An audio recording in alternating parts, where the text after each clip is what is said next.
Ao longo dos séculos, a humanidade tem olhado para o futuro com temor e fascínio, perguntando-se como seriam os últimos dias antes da intervenção definitiva de Deus na história. A ideia dos 7 anos finais, conhecidos por muitos como a Grande Tribulação, surge principalmente da leitura profética do livro de Daniel, e ganha forma dramática nas visões descritas no livro do Apocalipse, sendo ampliada por tradições apócrifas como o Apocalipse de Pedro, o Apocalipse de Paulo e o Apocalipse de Elias. Quando reunimos esses relatos, forma-se um panorama intenso, progressivo e profundamente simbólico sobre sofrimento, engano, julgamento e redenção. Tudo começaria de maneira quase imperceptível. O mundo já estaria fragilizado por crises acumuladas, colapsos econômicos, tensões militares, pandemias, instabilidade climática e um cansaço coletivo das instituições tradicionais. Nesse cenário, emergiria uma figura carismática,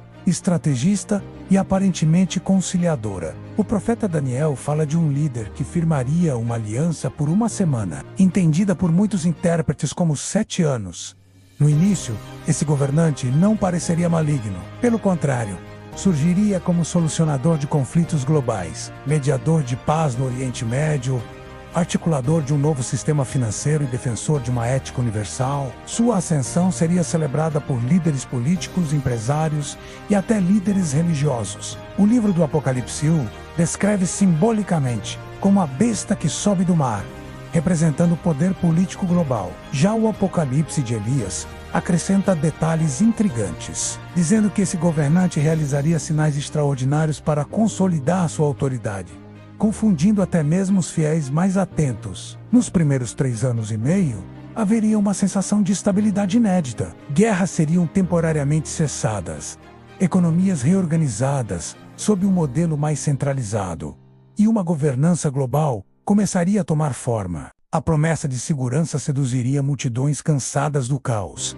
Entretanto, essa paz seria frágil e calculada. O pacto estabelecido, segundo a leitura de Daniel 9:27, seria rompido no meio dos 7 anos. É nesse ponto que a narrativa se torna mais sombria. O discurso profético de Jesus Cristo, em Mateus 24, menciona a abominação da desolação, ecoando as palavras de Daniel. Muitos entendem que isso se refere a um ato de profanação em Jerusalém, possivelmente ligado à reconstrução de um templo e à interrupção de práticas sagradas. No meio da semana profética, o governante revelaria sua verdadeira natureza, exigindo adoração e lealdade absoluta. A partir desse momento, a grande tribulação se intensificaria drasticamente. O livro do Apocalipse descreve uma sequência de julgamentos representados por selos, trombetas e taças. Cada etapa marca um aumento progressivo do sofrimento. Conflitos armados voltariam com força devastadora. Fomes se espalhariam. Epidemias reapareceriam em formas ainda mais letais. Fenômenos naturais atingiriam níveis sem precedentes.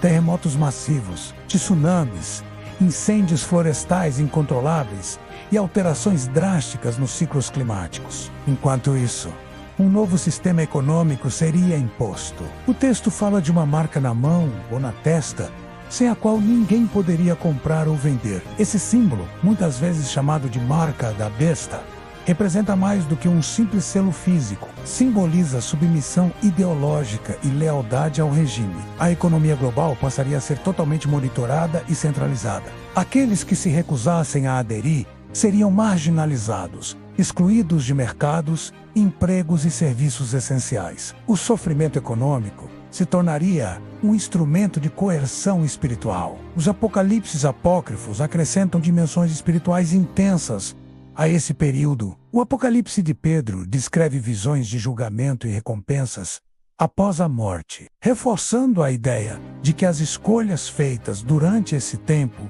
teriam consequências eternas. Já o Apocalipse de Paulo detalha céus e regiões de tormento, apresentando o sofrimento terreno como prelúdio de realidades espirituais maiores. Essas obras ampliam a noção de que a tribulação não é apenas um evento político ou ambiental, mas uma batalha cósmica entre fidelidade e apostasia. A perseguição religiosa alcançaria níveis extremos. Conforme as palavras atribuídas a Jesus em Mateus 24, discípulos seriam odiados por todas as nações, A fé se tornaria crime. Reuniões clandestinas substituiriam cultos públicos. Muitos seriam presos, julgados sumariamente e executados como exemplo. O martírio se tornaria um testemunho silencioso de resistência. O Apocalipse de Elias menciona 2 testemunhos proféticos que confrontariam o governante, realizando sinais e chamando o povo ao arrependimento, ecoando a narrativa das 2 testemunhas do Apocalipse 11.